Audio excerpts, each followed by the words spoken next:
Saljabai Bilonia Kuchuk Madimik Ringnokni Stadium Bo Under 15 Chirairokni Cricket Batemung Muthungzaka Chagrong Shalisimi Asalni Batemung Fungni Damsuko Tamajorabo Shongazaka Te Manjane Adong Rock Cricket Tournament Changsawirika Under 15 Cricket Batemungo Bodol Kaichuku 5 Manjana Hinei Shaka Cricket Association Bhakti Asalni Pando 5 Manjaka Bharachandra Nagar Panchayat Samiti Chairperson Tulpal Bishas Adne Shamogdana Shayanton Dotto Tripura Cricket Association Adong Babul Deb Youth Club and Play Center ni Kasko Krishna Mojumdar Bilonia Cricket Association ni Tangfang Partho Chudhuri Kasko Krishna Don Chakraborty Khoboi Koburiya Dongrao cricket অ্যাসোসিয়েশনের উদ্যোগে Tripura cricket অ্যাসোসিয়েশনের সহযোগিতা under 15 boys sub division level যে cricket tournament আজ থেকে শুরু হয়েছে।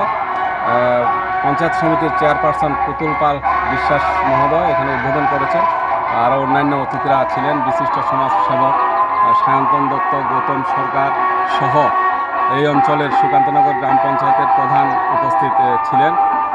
সমস্ত খেলোয়াড়দেরকে এবং সমস্ত ভিআইপিদের বরণ করার মাধ্যমে আমরা এখানে আজ থেকে খেলা শুরু করছি আন্ডার 15 বয়েজ।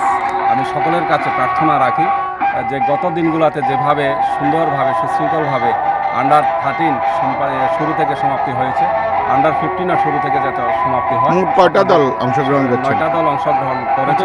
কত তারিখ পর্যন্ত চলবে? আগামী 4 তারিখ অবধি খেলা চলবে বিলোনিয়া বিদ্যাপীঠ স্কুল গ্রাউন্ড এবং এই উত্তর বিলোনিয়া স্কুল গ্রাউন্ডে। ম্যাচ হবে 18টা ম্যাচ। এই পর্যন্ত এই মরশুমে কটা? এই মরশুমে 18টা ম্যাচ সমাপ্তি হয়েছে, আজকে থেকে 19টা শুরু। আমরা গত বছরে আমরা 152টা ম্যাচ সমাপ্তি করেছি, শুরু থেকে সমাপ্তি করেছি। এই বছর আমরা চাই গত বছর থেকে আরও যাতে বেশি খেলতে পারে। 18 তারিখ আমাদের সাউথ ত্রিপুরার পুলিশ সুপার ভার্সেস টিএসআর এর মধ্যে 26 জানুয়ারি উপলক্ষে একটা প্রীতি ম্যাচ এই মাঠে অনুষ্ঠিত হবে। তারপরে প্রটোকল অনুযায়ী সরকারের তরফ থেকে যে খেলাগুলো থাকে এই খেলাগুলোকে আমাদেরকে পরিচালনা করার জন্য দায়িত্ব দেয়। আমরা সেই খেলাগুলোও আমরা সাহায্য সহযোগিতা করে থাকি। তো সকলের কাছে অনুরোধ থাকবে যেন বিলোনিয়া ক্রিকেট অ্যাসোসিয়েশন যেন ক্রিকেট খেলাকে আরও উন্নততর করতে পারে। আপনাদের সহযোগিতা কামনা করি। নমস্কার সবাইকে।